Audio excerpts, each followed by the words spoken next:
It's MFL MarMac Coach Conversation brought to you by Havlicek Trucking, Meyer Auto Service, and Birdnow Chevrolet. We're with head coach Dan Anderson. And last Friday night, Dyke New Hartford came to town and defeated the Bulldogs by a 34 to nothing margin. And just looking at the numbers and the stats from the game, Coach, looks like you just ran into a buzzsaw. Is that a fair way to put it? It is, sometimes you just run to a team that's, got a little bit more than you do at most positions. And I mean, I really do believe the score was maybe wasn't a true indication of how well we played. We played well at times in the game. We moved the ball down the field. I mean, we rushed for nearly 200 yards, and we averaged, I don't know, like almost 4 to 5 yards a carry against a defense that's outstanding. I mean, probably one of the best, if not the best, in Class 1A football. We just couldn't put it in the end zone. We got down inside in the red zone a couple different times. We couldn't score. Missed a couple field goals to try to get some points on the board there before halftime, and just didn't pan out. And we gave up a few plays. We our defense played all right at times, and then there was I think a 4th and 7 that they scored on, and maybe like a third and long, 3rd and 12 that they mossed us. Their receiver went up over our DBs, and we were actually in pretty decent position twice in the game, and they just have some outstanding athletes that made plays, and they made more plays than we did, and they were able to pull away at the end.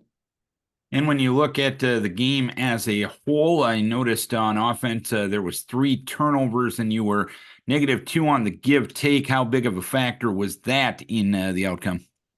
Yeah, when you play a team as good as Dyke New Hartford, who's highly ranked, and definitely they've got 10 guys back from a team that made it to the quarterfinals last year, and they've got outstanding football players and a coach that's a Hall of Fame coach that's been there for nearly 40 years. So, if you're going to play a team like that, if you're going to beat them, you got to play nearly perfect. And yeah, so like you said, the turnovers. If you have 3 turnovers, and that's not a good recipe to beat a team as good as Dyke, because they're not going to beat themselves ever. That you have to beat them, and you have to play really good football. And if you turn the ball over, probably aren't going to beat them. They had 2 picks. One went 100 yards, the full length of the field. They picked it off in our end zone and ran it all the way back for a 105-yard return, and the other one was like a 50 or 51-yard return to put them in scoring position down near the goal line. So they gave themselves a couple short fields, and it happens sometimes, I guess.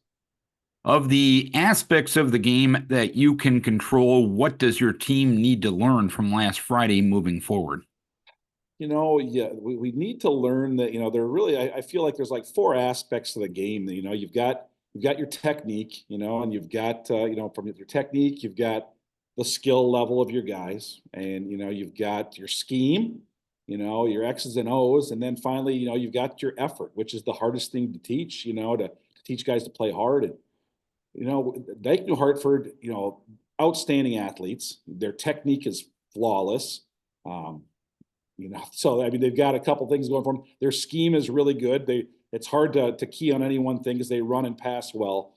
So it comes down to effort. And I thought that Friday night, we probably lost all 4 of those things, because there were times where watch on film, I could pick almost any play where we're on offense, and we're blocking the right guys, but we're blocking for 2.5 seconds, and those guys that we're blocking, more of those guys are defeating our blocks than we're winning those blocks. And, maybe we get 4 yards, but if we stay on that block for a little longer, or everybody holds their block a little bit longer, maybe it turns into 9 yards, and those things start adding up if you do it over and over. I think that, obviously, Dyke, they probably felt like they needed some redemption. We knocked them out of the playoffs 2 years ago. And then last year we beat them on their home field. And again, that was, the only losses they had last year were to us and then to Grundy Center, the state champion. So I'm sure they wanted a little vengeance, and they came and they played like that. And that was the effort part. And I didn't think our kids played bad on Friday night. I really don't. I think my kids gave a good effort, but I do think that those Dyke kids, the effort was higher. And I thought, and then of course their scheme is always good, and we've got a good scheme, obviously, and we feel like we teach the right technique, and obviously they have really good technique, and some of their dudes were just really outstanding athletes. They've got a quarterback that's excellent. They've got 2 receivers that are top-notch receivers. 4 of their 5 offensive linemen back from last year's quarterfinals team. So I mean, they've got all the recipe, all the pieces to have a run to the dome. But if we're going to beat those guys, like I said, we've got to win some of those individual battles, and we didn't win enough of them on Friday night. And I know you've set a high standard for yourself as a program. It's been a long time since you've got shut out in a regular season game. How do you expect your kids to respond from just that aspect moving forward, knowing the fact that you have a lot of pride in your program and you have set a high standard over the last few years? Well, right. So we can't change the outcome of Friday night. It puts a bad taste in all of our mouths. We can learn from those things though. So we saw things on film that we pointed out to our kids that some of different adjustments that we need to make. And just some effort things that we've got to finish those blocks, and we've got to finish those runs, and we've got to run that route crisper, and we've got to play the ball better in the air. Not just play the man, but play the ball. And so we're learning from those things, and you always learn from your losses, but you also got to learn from your wins too. You got to learn to always learn from every game. The fact is, we've got a district loss now. We're likely not going to be the district champions. We've been a district champ or a runner-up the last 6 years, and so we still can get a home playoff game. And so what we're playing for right now is a home playoff game, and we really believe we got the ability to win these last 2 games.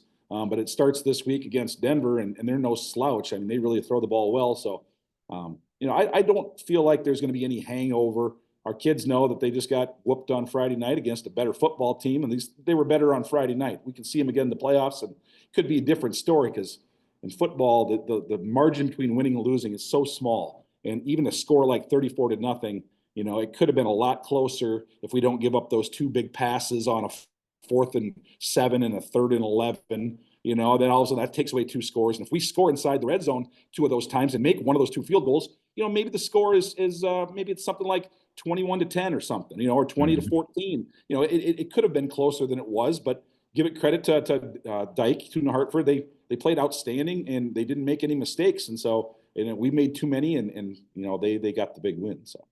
And what are you expecting out of the Cyclones come Friday night? Well, Cyclones, they throw the ball all over the field. I think they're about an 80-20 pass to run ratio. They've got a good quarterback that's got a good arm. He's a sophomore. He's got a strong arm. He's been sacked quite a few times, so we've got to get pressure on him. They got 2 outstanding receivers, number 2 Ryder and number 11 Scoville. His older brother played for him a couple of years ago, playing for UNI right now. Good athletes.